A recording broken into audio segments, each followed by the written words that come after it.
art is born from a realm somewhere. The muse is like an etheric energy that we channel, and that's what we do. We don't create.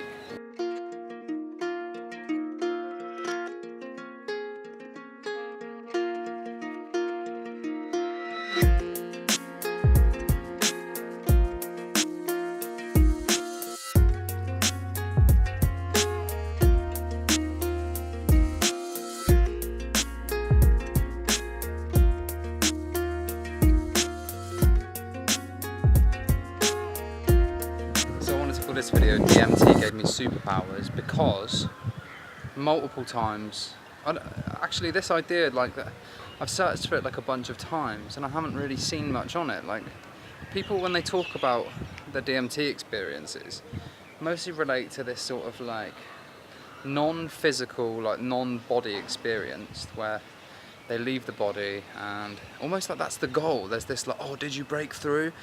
Like, it's almost like a bit of a thing, like, oh, how many times have you broke through, man? Well, actually me, not that many, once or twice, from probably about 10-15 times of having tried DMT. DMT. It's, all I can say is it's like it gives you superpowers. I've been given not just sort of like inspiration on DMT, but I've been bestowed technical abilities, vocal technical abilities with my singing voice that are just like unparalleled by anything that I can produce tone-wise without. I feel like I know what the singers were singing about. I know what the gospel singers, I know why they're connecting with their like heart chakras while they're singing to God. It's a real thing. The way we speak, the vibration, it's like it's so built into us, that whole thing, which really, and as a singer myself and as someone who's struggled no end with sort of the inhibition side of singing, the kind of like locked on and then stuck in your head and sort of trying to sound good and then sounding jaded because of that. And so yeah, for me this was like the holy grail. This was like, oh my God, this unlocks, and it's very spiritual.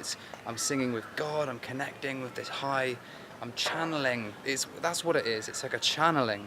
Like I was channeling these voices, and now I understand why chanting's so important. Many times on DMT, I'm much more tempted to stay within my body and to experience the channeling. So like, rather than me go there and channel myself there to that realm, I'm gonna channel that realm through and manifest something in this realm, which is like either a song, now a dance. Now that's another thing altogether. Whilst in Goa, about 4 years ago, whilst in Goa, I took some LSD at a psytrance party.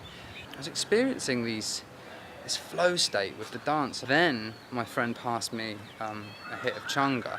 Now he just like rolled changa into a Rizla paper, and we smoked it, and by God, like I sprinted to that dance floor with a fever in my heart. Like I was ready to die on that dance floor. My heart was so alight with the music and the dance and the passion.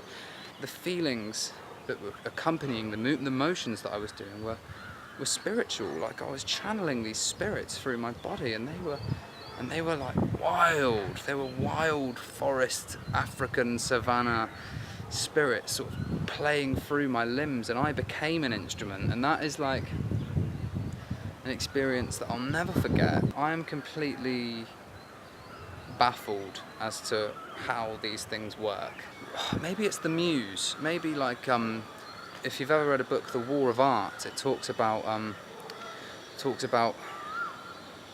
his the author's fundamental philosophy is that he believes that art is born from a realm somewhere. The muse is like an etheric energy that we channel, and that's what we do. We don't create, we simply channel. If anyone's a dancer, have they ever experienced like a kind of channeling without DMT?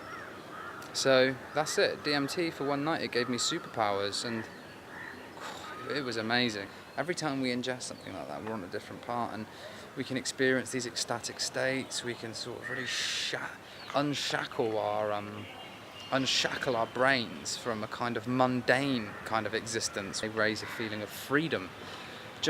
And when I say freedom, I don't mean freedom from like external influences. I mean freedom from our own chains. I am an artist. We are artists. Like, I've danced the dance and I've sang the song, but why can I not always sing? Why can't I always find the tune or the beat? And why is it that LSD, DMT, magic mushrooms, why do they put me further up that freedom scale and other things bring me down? It should inspire us to seek these states of mind naturally, without the use of psychedelics.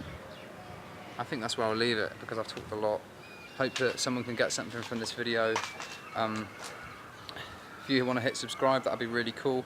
If you want to leave a comment and talk and share your experiences and chat about your theories about psychedelia, about consciousness, the world, the universe, then, or if you just want to hit me up and say, hey, that'd be cool. I'm Jack. Peace.